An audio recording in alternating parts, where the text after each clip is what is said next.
আমি কখনো দেখি নাই সরকারি দল বিরোধী দল এত গঠনমূলক আলোচনা করতে।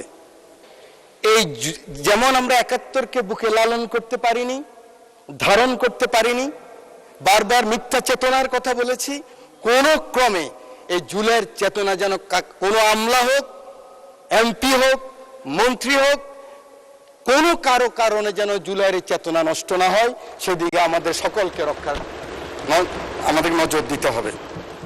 মাননীয় স্পিকার, বাজেট সম্বন্ধে দুই পক্ষেই বক্তব্য রেখেছেন।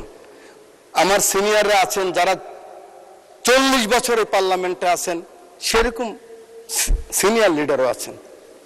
আমি কখনো দেখি নাই সরকারি দল বিরোধী দল এত গঠনমূলক আলোচনা করতে, যার জন্য আমাদের দুইজন হুইপ বক্তব্য রেখেছেন। ওরা দুইজনেই একদম ক্যাটাগরিক্যালি বলেছেন বিরোধী দল কিভাবে ভূমিকা রেখেছেন।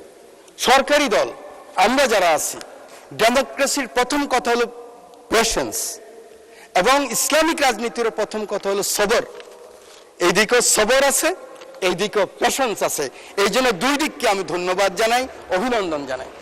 মাননীয় স্পিকার, এই বাজেট সম্বন্ধে অনেক কথা হয়েছে, আমাদের অনেক চমৎকার চমৎকার আলোচনা হয়েছে।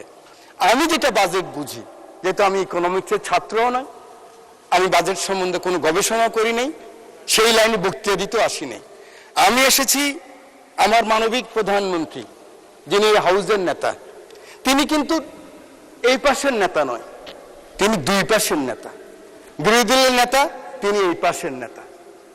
এই চেয়ারকে ঘুরিয়ে যখন house of the leader of the house বলেন, এই চেয়ারের উত্তাপ আমি বুঝি। এভাবে যখন উনি বলেন এই সবুজ চেয়ারের উত্তাপ আমি বুঝি, আমি মনে করি আমার সরকারি দলের মন্ত্রী থেকে শুরু করে আমার মতো হুইপ বা এমপি পর্যন্ত ওনার অ্যাটিটিউড কি আমরা বুঝি, আপনারা নিশ্চয়ই বোঝেন।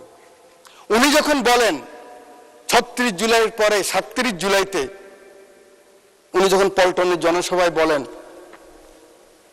আমরা এমন কোনো কাজ করব না যে কাজে অন্য ক্ষতিগ্রস্ত হয়। কোট, উনি বলেছেন আমরা আমাদের কোনো প্রতিহিংসার কারণে, কোনো হিংসার কারণে যদি অন্য ক্ষতিগ্রস্ত হয়, তাহলে আমাদের যে মিশন, আমাদের যে এই যে জুলাই যে আকাঙ্ক্ষা, সে আকাঙ্ক্ষা পূরণ হবে না। আনকোট। সেদিনই বাংলাদেশের বিএনপি এবং জোটের এবং আমরা যারা আছি সবাই আমরা বুঝে গিয়েছি আমরা কি চাই।